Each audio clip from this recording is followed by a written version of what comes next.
And now it's time to get on to the first order of business, which is the Dow Carnahan Media Award. If you didn't know Dow, that was your loss. He was a true gentleman in every sense of the word. Dow was the voice of the Bearcats here for a number of years and died unexpectedly in 2016. He was a huge ambassador, not just for the Bearcats, but for the PAC in general. And we felt it was our sports information directors made a proposal to our athletic directors and made that we should honor him and remember him each year by giving a media award to a distinguished member of the media for his or her commendable service covering and promoting PAC student athletes, coaches, and programs. And our awardee today is no exception to that. I would like to know, I believe we have a couple of past Carnahan Award winners here with us today, Joe Toscano from the OR and Ken Wonderly. Thank you for being back with us today. Our awardee has over 45 years covering athletics in the Mercer County region of Western Pennsylvania. I would note that part of his early coverage was really challenging because he had to cover a very slow, one-handed high school basketball player at probably the smallest high school in his coverage area. But I do want to say that in fairness, I did make up for my lack of speed with an equal lack of vertical jumping ability. So, told you that. So, before I turn over for the official introduction, I just, from a personal standpoint, I've known Ed, again, back to high school, and then reintroduced when I started at Westminster, and we've been in touch for so many times through the years. But I want to personally thank you for your professionalism, for your kindness, for your passion for what you do. For over 4 decades. That's incredible. We are very pleased to have you here with us today. We're pleased to have my good friend Renee with you today. And thank you that you can be here with us in Latrobe so we can honor you properly. And to make the official introduction, and who will be much more loquacious about this than I am, the dean of our conference sports information directors, the longtime SID at Grove City College, Mr. Ryan Briggs.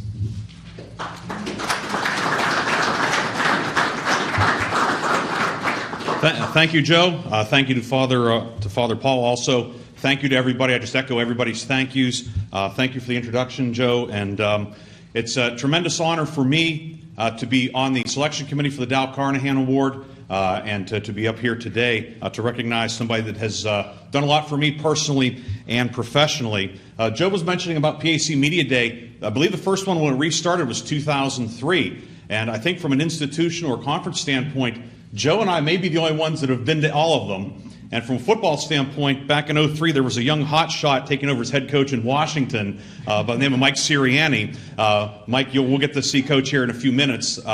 But he was there, and he's been to all of these as well. And I look forward to chatting and catching up with Coach later on. It's always one of the many highlights of Media Days, getting to catch up with Coach and razzing each other a little bit. But great to see everybody here. Our new coaches, welcome. You mentioned about 45 Division III conferences. I can say for a fact there is not a conference football media day that is better in Division III than what we have right here in the President's Athletic Conference, and that's because of our coaches, our athletic directors, our presidents, our conference leadership, our SIDs, our student athletes, and a tremendous host here at St. Vincent College.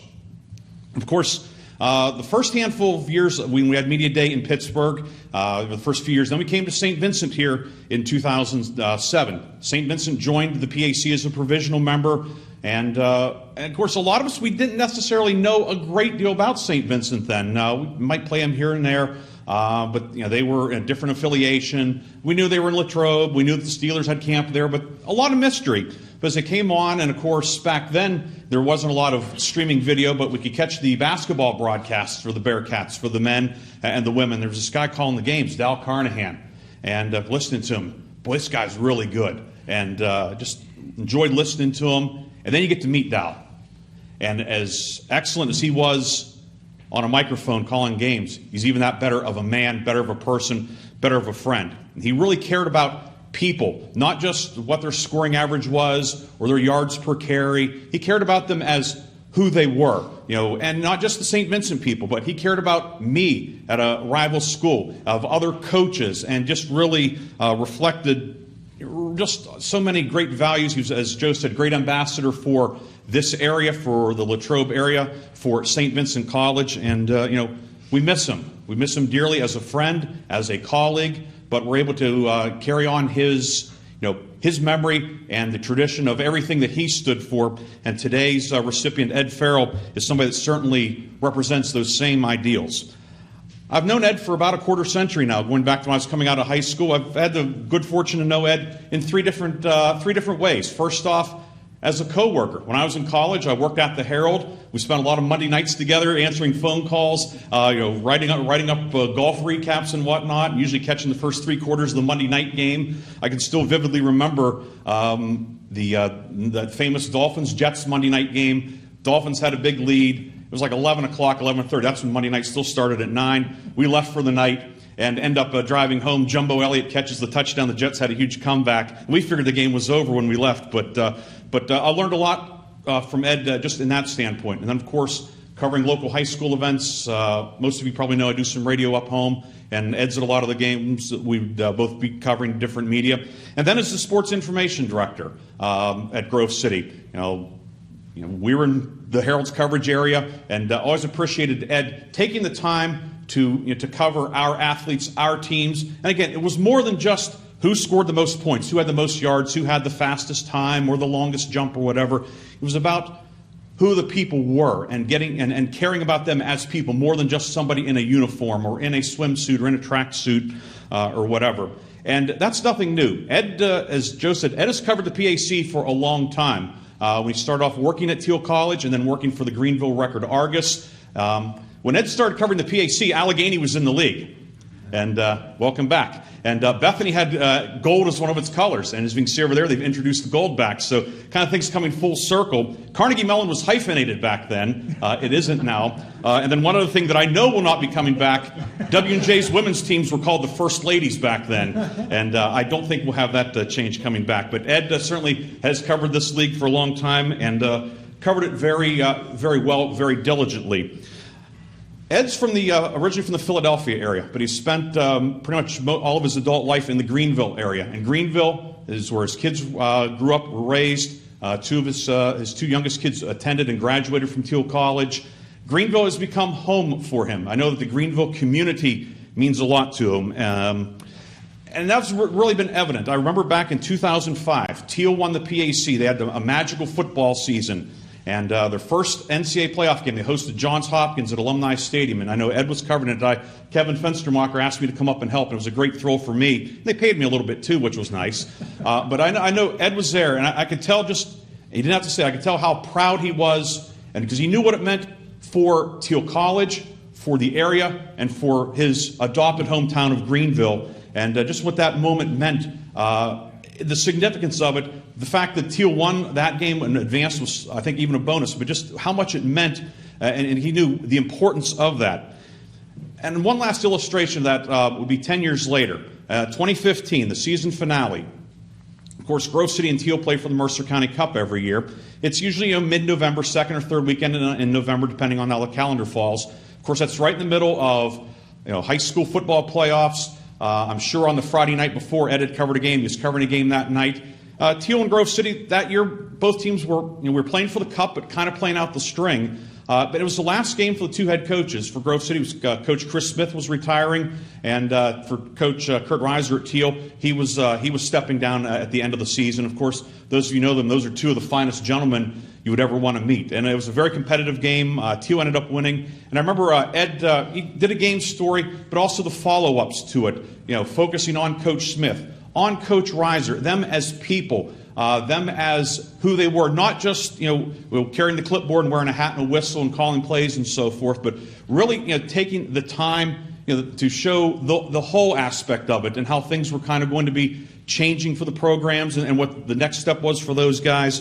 And that was something that really stuck with me. When you're at that point, we were not having a lot of success in football, and but for Ed to take that and take the approach that he did. He could have written a story and said Thiel won 28-23 and so forth, and that's that.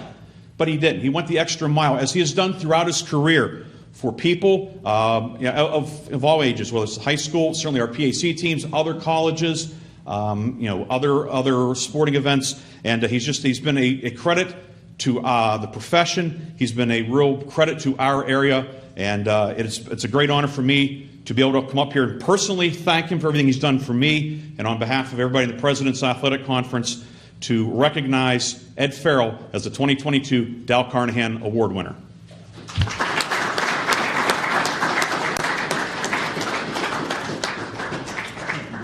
Appreciate it. Thank you. Ryan, thank you very much. Let's get a photo real quick. Okay. We're going to take you guys outside to get some more Oh, okay. photos, too. Great. But let's do it again. bang some out here while we're here.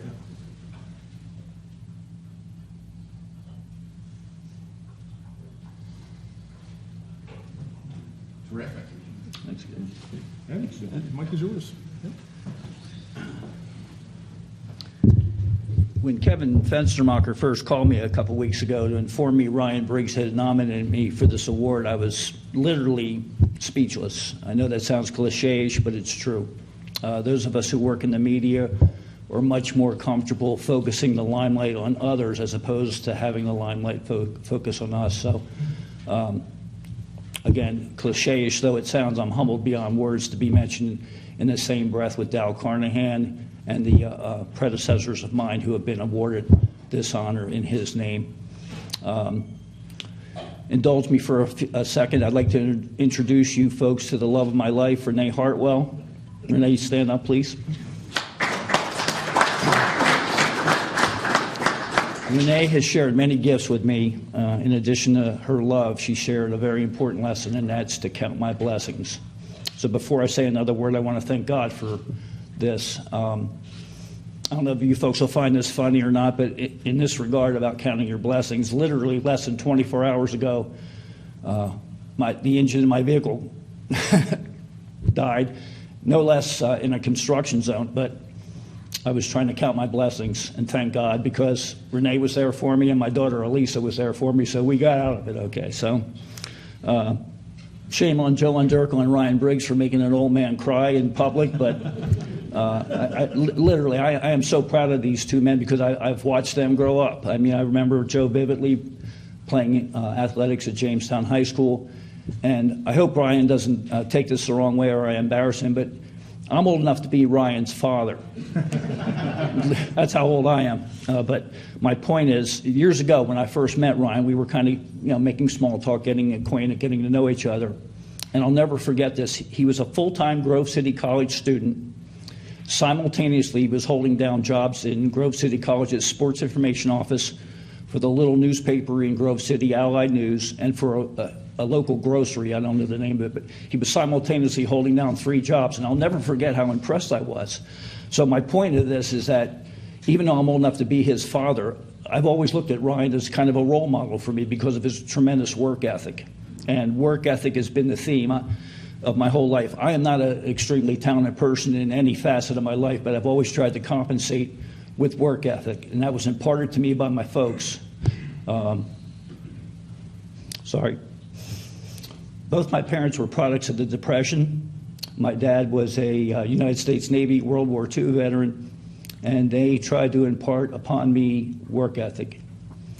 Subsequently, my kids, their mother and I tried to impart upon them a work ethic.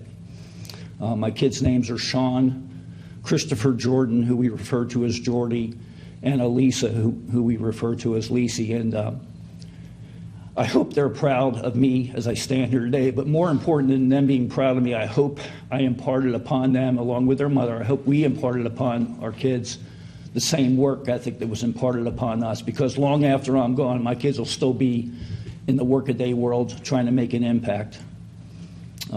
As it relates to Dal Carnahan, I racked my brain trying to recall if ever I had met Dal, and I can't say I had, but Father Paul was gracious enough not only to greet us this morning when we walked in the door, but he gave me a little bit of background about Mr. Carnahan. And I gained a sense that he just loved doing what he did. I spent the majority of my career at the Herald, and there are many people I wanted to thank. Jeff Greenberg, who initially put in a word for me to hire me, Jim Rakey, the former managing editor, who did the actual hiring the current publisher, Sharon Sorg, and the current sports writer, Rob Mawson. All these people were very, very good to me. But one anecdote I wanted to share, the former sports editor at the Herald and I, Lynn Satternow, were sitting around one day, and I was grousing about some minor detail. And Lynn pulled me aside and said, "You know, Ed, I've been here at the Herald many, many years." And then he kind of paused for effect, and he kind of leaned in and he said, "But I've never worked a day in my life." And that's kind of how I regarded my career, and that's kind of how I regarded what I've learned about Dow Carnahan. So I hope I can in some way reflect what Dow stood for by virtue of this award. For my part, I would like to wish every coach, player, athletic director, and sports information director a wonderful 2022 season. If I can digress just for a second, one of my favorite movies is Field of Dreams. And one of my favorite scenes in that movie is when Doc Graham is speaking to Kevin Costner's character, Ray Kinsella. And at one point, Doc Graham tells Ray Kinsella, "You know, we never realize the most significant moments in our life. They seem to brush past us like a stranger in a crowd." What I'm trying to express to the coaches and athletes for 2022 in the PAC is try to embrace the moment and try to enjoy yourself and try to enjoy all the little moments and remember them and try to embrace them. In conclusion, I would like to thank every member of the President's Athletic Conference, from Joe Onderko, Kevin Fenstermacher, and everyone else. Father Paul, again, thank you for being so gracious to us. And I am humbled by this award, and I'll carry it with me for the rest of my life. Thank you again.